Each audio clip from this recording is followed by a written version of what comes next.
They say greatness often comes from pain, that struggle shapes the soul like fire tempers steel. If that's true, then Chris Gardner's greatness was forged in flames from the very beginning. Born on February 9, 1954, in Milwaukee, Wisconsin, Chris Gardner came into a world that didn't have room for dreams. Milwaukee, back then, was a city divided by race, by class, by opportunity. It was not a place where little black boys were told they could rise, let alone fly, but in a cramped, broken-down apartment in one of its roughest neighborhoods, a little boy was born who would one day do exactly that. His mother, Betty Jean Triplett, was a fierce, intelligent woman trapped by circumstance. She worked multiple jobs just to survive, to put food on the table. She never had much, but she had fire in her soul, a kind of quiet determination that could light up a child's world. She told Chris things no one else dared to whisper in those parts. "Baby," she used to say, "you can be anything you want to be. Don't ever let anyone tell you different." She said it often. She said it like it was law. And Chris believed her, not because the world gave him reasons to believe, but because his mother said it like it was already true. But that faith was tested early. Chris never knew his biological father. The man was just a name, a ghost. The only constant male figure in his childhood was his stepfather, Freddie Triplett, a man whose name Chris would remember for all the wrong reasons. Freddie was violent, unpredictable, and cruel. He drank too much, he yelled too loud, and he hit too hard. Chris was barely old enough to speak in full sentences when he began to understand what fear felt like. Real fear, the kind that makes your stomach twist, your heart beat fast, and your breath hide in your throat. He and his younger sisters would hide in closets when Freddie was on a rampage. They'd press their little hands against the doors to muffle the sound of their mother's screams, praying the storm would pass. There were no child therapists, no hotline to call, no police officers showing up to help. This was the 1950s and a black neighborhood. What happened behind closed doors stayed there. Chris learned to survive in silence, to read the mood in a room the moment he walked in, to stay quiet, to stay invisible. But even in that chaos, his mother never stopped planting seeds of hope. She encouraged him to read, to think, to imagine.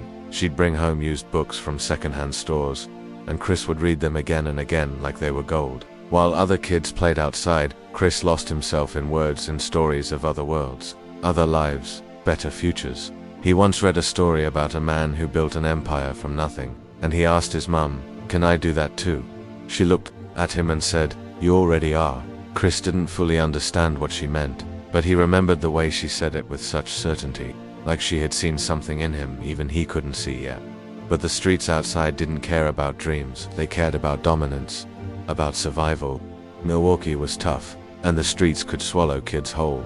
Chris saw boys his age get sucked into gangs, into drugs, into trouble they couldn't escape, but he stayed focused, not because he was stronger or smarter, but because he had his mother's voice echoing in his head. "You can be anything." He held on to that like a lifeline. School wasn't much better than home. Teachers overlooked kids like Chris, assumed failure. They didn't expect brilliance. But Chris didn't need their validation. He knew who he was. He didn't always get straight A's, but he got up every morning, did his homework, helped his siblings, and fought every day just to hold on to his identity. By the time he was 8 years old, Chris had already decided one thing with absolute certainty: he would never be like his stepfather. He would never raise a hand in anger, never drink to the point of destruction, never become a monster in his own home. He didn't know yet what he would become, but he knew what he wouldn't. There were moments of peace in that stormy house. His mother would sometimes take the kids to the library, where Chris would lose himself in books about explorers, inventors, scientists, and kings. He didn't see them as white men with unreachable lives. He saw them as proof. Proof that men could rise, that they could build, that they could create something from nothing. But peace never lasted long. One night, Freddie beat his mother so badly, she was hospitalized. Chris, just a boy, stood by helplessly, his fists clenched, tears running down his face, vowing through clenched teeth, "One day, I'll be strong enough to stop this." That night, something in Chris shifted. It wasn't just about escaping anymore, it was about becoming a protector, a provider, a force of good. When Chris was a teenager, his mother was falsely accused of attempting to kill Freddie by setting their house on fire. She was arrested, and Chris was sent into foster care. That separation nearly broke him. He felt abandoned, lost, disconnected from the one person who had always believed in him. But even then, he remembered what she had said: "You can be anything." So, he adapted. He learned how to survive without her, how to build his own strength, and eventually, they were reunited. The moment he saw her again, he didn't cry, he just hugged her and said, "I'm still here." She smiled and whispered, "I knew you would be." As Chris grew older, he began to realize that intelligence and ambition were not enough. He needed a way out, a real escape. That escape came in the form of the US Navy. He enlisted after high school, not because he wanted to be a soldier, but because he saw it as his only ticket out of poverty. The military offered food, shelter, discipline, and a paycheck. It wasn't glamorous, but it was a path forward. In the Navy, Chris learned more than just discipline. He learned structure. He learned how to follow orders and how to lead. He met people from all walks of life. He traveled, he worked hard, and most importantly, he met a man named Dr. Robert Ellis, a respected cardiac surgeon who would become a mentor and lifelong influence. Working as an assistant to Dr. Ellis, Chris saw what success looked like up close. He watched a black man command respect in a field of science. He saw intelligence turned into impact. He saw possibility become reality. He didn't know yet that one day he too would be surrounded by doctors and stockbrokers and millionaires. But the seed was planted. After leaving the Navy, Chris didn't have a clear plan. He worked odd jobs, he hustled, he kept grinding. He had a son now, Christopher Jr., and that child became the center of his world. The man who had grown up with violence, abandonment, and instability was now determined to be everything. He never had doubt, no matter how broke he was, how tired, how hungry, he never left his son, never gave up, never stopped. But that's a story for the next chapter. This chapter, this beginning, is the reason the rest of the story matters. Because before there was the man in the suit, before there was Wall Street, before there was the multi-million-dollar empire, there was a little boy hiding in a closet, listening to screams, holding his breath, and believing, deep in his soul, that he was meant for more, and he was right. Success stories often start with hope, but the truth is, the road to success is paved with broken dreams, desperate nights, and a kind of pain that burns deeper than most can imagine. For Chris Gardner, that road was about to get darker than ever before. After his honorable discharge from the US Navy, Chris didn't return as a hero. There were no parades, no job waiting, no family cheering him on, just a man with ambition and no direction. He was young, sharp, determined, but lost. The military had given him structure. Civilian life took it away in a heartbeat. He tried his hand at various jobs, sales, medical equipment, odd gigs. Nothing stuck, nothing felt right. He wasn't lazy, far from it. He hustled harder than most people around him, but ambition alone doesn't pay rent. Still, he had dreams and a growing responsibility. He had met a woman named Jackie, and together, they had a son, Christopher Jr., a tiny, wide-eyed boy who didn't ask to be born into struggle, but was about to become his father's greatest teacher. At first, Chris believed things would settle. He had managed to secure a job as a medical equipment salesman. It wasn't glamorous, but it was honest. He sold portable bone density scanners to doctors and hospitals, machines that were barely more advanced than Extos and 3 times the cost. Convincing hospitals to buy one, that was like selling ice in winter. That he went from clinic to clinic, lugging the heavy machines in and out of his car, giving demos, making calls, chasing doctors who didn't want to be chased. It paid commissions, but only if you made the sale. And Chris wasn't selling enough. Rent was due. Bills piled up. Jackie's patience ran thin. The pressure cracked the relationship. The fights became daily. Love turned into survival. And then one day Jackie was gone. She left. And she took everything except the one thing that mattered. His son. Most people would have panicked, given the child away, called for help, given up, but not Chris Gardner. He looked down at that small boy, maybe 14 months old, sitting on the floor in a diaper, looking up with absolute trust. And he made a silent vow. I don't care if we lose everything, but I will not lose you. Chris had no idea how he would do it. But he knew one thing, he would raise his son, no matter what. Jackie came back briefly, only to take Christopher Jr. away, but Chris fought back. He convinced her to let the child stay with him, even though he was unemployed, broke, and about to be evicted. What kind of man does that? Father. And then came rock bottom. The rent notices had turned into eviction. They were kicked out of their apartment. With nowhere else to go, Chris and his toddler began living in motels, then cars, then public restrooms. Yes, a man with no criminal record, no addictions, no laziness, no violence, just a broke father with a baby began sleeping in subway station bathrooms, trying to keep his son warm with paper towels and love. He used to time it so they could get into the BART station restroom just as the janitor left. He'd lock the door, place his son gently on his jacket, and pretend the world outside didn't exist. Chris would cry silently, pressing his back against the door, praying no one knocked. Because he wasn't ashamed for himself, he was ashamed that his son had to go through this. Still. Every morning he got up, cleaned up, and fought like hell. Because during this chaos something had changed. One afternoon, Chris had walked past a man parking a red Ferrari on a busy street. The man stepped out in a tailored suit, confident, calm, powerful. Chris asked one simple question, "What do you do?" The man smiled, "I'm a stockbroker." That was it. That one moment, a man in a red Ferrari, a random encounter on a street planted a new dream. Chris thought to himself, if that guy can do it, why can't I? So, while being homeless, while raising a toddler, while carrying bone scanners no one wanted, Chris started studying finance. He applied for a stockbroker internship at Dean Witter Reynolds, a prestigious firm in San Francisco. They called him for an interview. He showed up in a paint-stained shirt and no tie because just that morning he had been arrested for unpaid parking tickets. He had 24 hours to prepare and no money to change. Still, he sat there, eyes locked, answering every question with passion and honesty. He told them the truth. "I'm not dressed for this, but I'm the right guy. Give me a chance." They did an unpaid internship, no salary, no benefits, just a shot. Chris took it. He trained by day cold calling clients, memorizing the market, learning the ropes. And by night, he was a homeless father, standing in soup lines, sleeping wherever he could, praying no one would take his son away. At Glide Memorial Church, he'd wait in long lines to get a spot in the shelter. He'd pretend to be fine, smile at volunteers, sing to his son to keep him calm, but inside he was drowning. There were days when there was no food, no hope, no reason to keep going, except for that little boy. He never knew what was happening. To him, this was just life. Daddy sang songs. Daddy carried him on his back. Daddy never left. And that was enough. Chris Gardner kept showing up every single day. He made more calls than anyone. He read more, learned faster, stayed longer.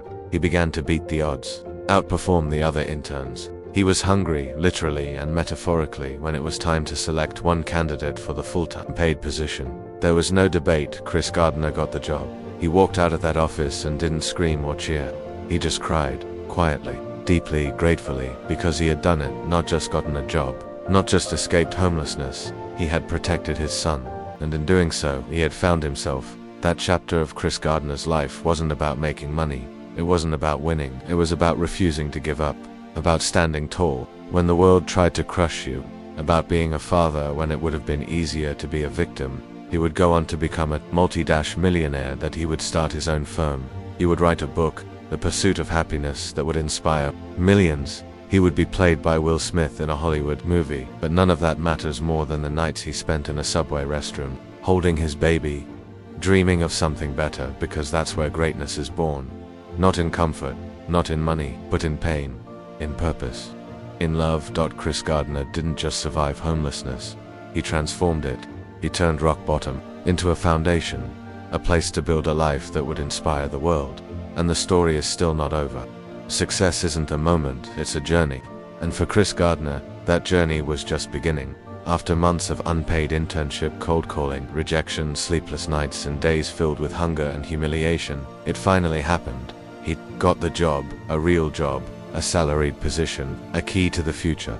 Chris walked out of Dean Witter's office that day not as an intern, but as a stockbroker. His feet were blistered, his back sore, his wallet empty, but inside he was richer than ever. He walked home not because he didn't have money yet, but because he wanted to feel every single step. He wanted to remember what it was like to walk, not just with feet, but with purpose. The office battlefield now inside the real world of finance. Chris stepped into a different war. The suits were sharper, the stakes were higher, and the competition was brutal. This wasn't charity. This wasn't sympathy. This was Wall Street, and no one cared that he had slept in subway bathrooms. No one cared that he was a single father. No one would give him a single client out of pity. Chris had to start from scratch. Every morning. Before the doors opened, he was already at his desk. By 7 a.m. he'd made 30 cold calls. By noon, he was ahead of the floor. By 5 p.m., while others left, Chris stayed. Not because he wanted to impress, but because he had no safety net. No second chances. Each call meant food. Each client meant rent. Each signature meant his son would never again sleep on a public restroom floor. The other brokers had homes. Chris had a mission. The first paycheck hit came on a Friday. A small white envelope handed over casually by HR. Chris took it quietly, walked to a corner, tore it open, and stared. It wasn't a fortune, but it was his earned money. Not charity, not help, just blood, sweat, and numbers on paper. He clutched it in his hand and walked to pick up his son from daycare. They went to McDonald's, got one Happy Meal, shared it. Chris watched his son laugh, dipping fries into ketchup. For the first time in a long time, he allowed himself to breathe, not to celebrate, not yet, but to believe. Changing but staying the same even after the paychecks started coming. Chris didn't start living lavishly. He didn't buy new clothes. He didn't rent a fancy apartment. He kept living small but thinking big. Every extra dollar went to savings. Every spare moment went to learning. While others bought Rolex watches, Chris bought books. While others upgraded their cars, Chris upgraded his mindset. Because deep inside he knew, you don't escape poverty by escaping your budget. You escape by building wealth, one client, one call, one day at a time. Breaking records. It didn't take long. Within a year, Chris Gardner was not just surviving, he was thriving. He started outperforming his seniors. Clients began referring him. He spoke with honesty, not gimmicks. He explained finance in a way people understood because he came from the bottom, not from business school jargon. People trusted him because he was real. He started closing big deals, earning real commissions, building a name. Chris had gone from zero to hero, and he wasn't done yet. The vision gets bigger. In 1987, just 6 years after being homeless, Chris Gardner took the biggest leap of his life. He launched his own firm, Gardner Rich & Co., headquartered in Chicago. His office, a small apartment with a single desk, a telephone, and an unstoppable belief. He named the firm Rich, not because of wealth, but in honor of Mark Rich, a man who had succeeded against odds. Chris now wasn't just a stockbroker, was a CEO. Money starts flowing. The company grew fast. Chris focused on pension funds, public sector investments, and large institutions. Clients appreciated his ethics, his humility, his hustle.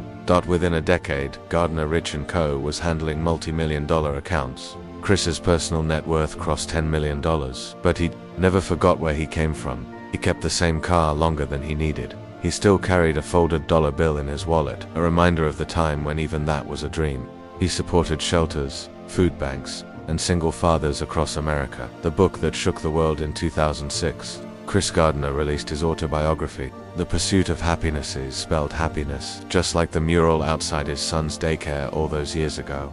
The book told it all: the homelessness, the heartbreak, the subway bathrooms, the unpaid internship, the cold calls, the survival, the love of a father. It hit the bestseller list almost overnight. Readers cried, cheered, changed, and Hollywood came calling. Will Smith steps in. Sony Pictures greenlit the film version. Will Smith, one of the most beloved actors in the world, took the lead role. His real-life son, Jaden Smith, played little Christopher Jr. The film released in December 2006. It was a box office success. But more than money, it moved hearts. Audiences sat in silence, tears streaming down their faces, as they watched a man fight through poverty and protect his child, not with money, but with love, courage, and pure willpower. Chris Gardner became a global symbol of resilience. Not because he became rich, but because he never broke. The subway restroom revisited years later. Chris returned to that same BART station restroom, but this time, he pulled up in a Mercedes. He wore a tailored suit. He stood at the door, and didn't enter. He just stood. And remembered the cold floor, the paper towels, the fear. Then he smiled, because that restroom wasn't a symbol of shame anymore. Was the birthplace of his empire. Legacy over luxury. Today, Chris Gardner is more than a millionaire. He's a philanthropist, a speaker, a mentor. He travels the world sharing his story. He inspires youth, encourages fathers, empowers the homeless. And every time someone says, "But I can't," he says, "I slept in a bathroom." What's your excuse? Chris didn't chase happiness. He pursued it, fought for it, bled for it, and in that pursuit, he found himself. Because true success isn't measured by the car you drive, but by the lives you touch, the battles you win inside yourself, and the strength to rise, even when the world tries to break you. Success is not the end, it's just the beginning of a new responsibility. And for Chris Gardner, becoming a millionaire was never the final destination. It was just fuel for a greater mission. The world saw his film, they applauded his triumph. But what came after the applause is what truly defined him.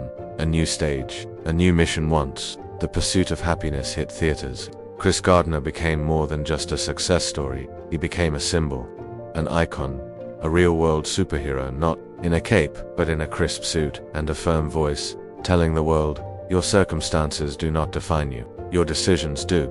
Thousands reached out, single mothers, broken veterans, fathers who had lost custody, teens growing up in foster care. They all saw in Chris a reflection of their own struggle.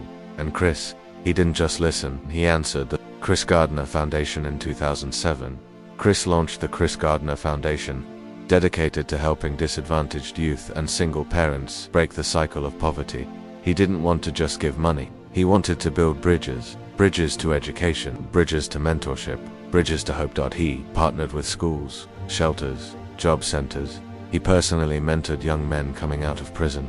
He visited juvenile detention centers and asked one simple question: do you want to die in here or live out there? The 50-hour days, Chris began traveling the world, not on vacation but on purpose. From New York to Nairobi, from Los Angeles to London, he gave talks, masterclasses, speeches. And unlike many motivational speakers, he didn't sugarcoat anything. He talked about pain, he talked about homelessness, he talked about nights when he wanted to give up and disappear. But most of all, he talked about the choice to fight back, to stay standing, to never let anyone tell you that you can't do something.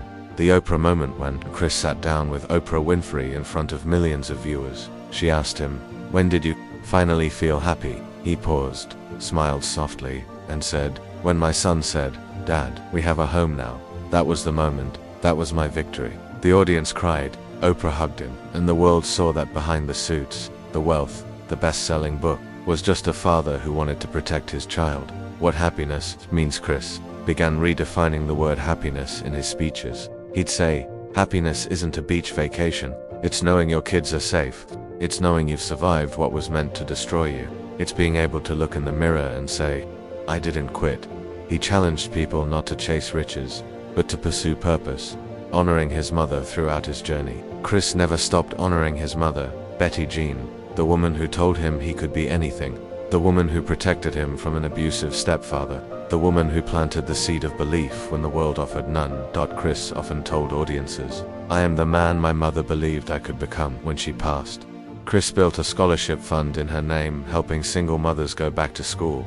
He told the world, if you want to honor someone, don't just cry. Build something that lives beyond them. The quiet mornings, despite his fame, Chris remained grounded.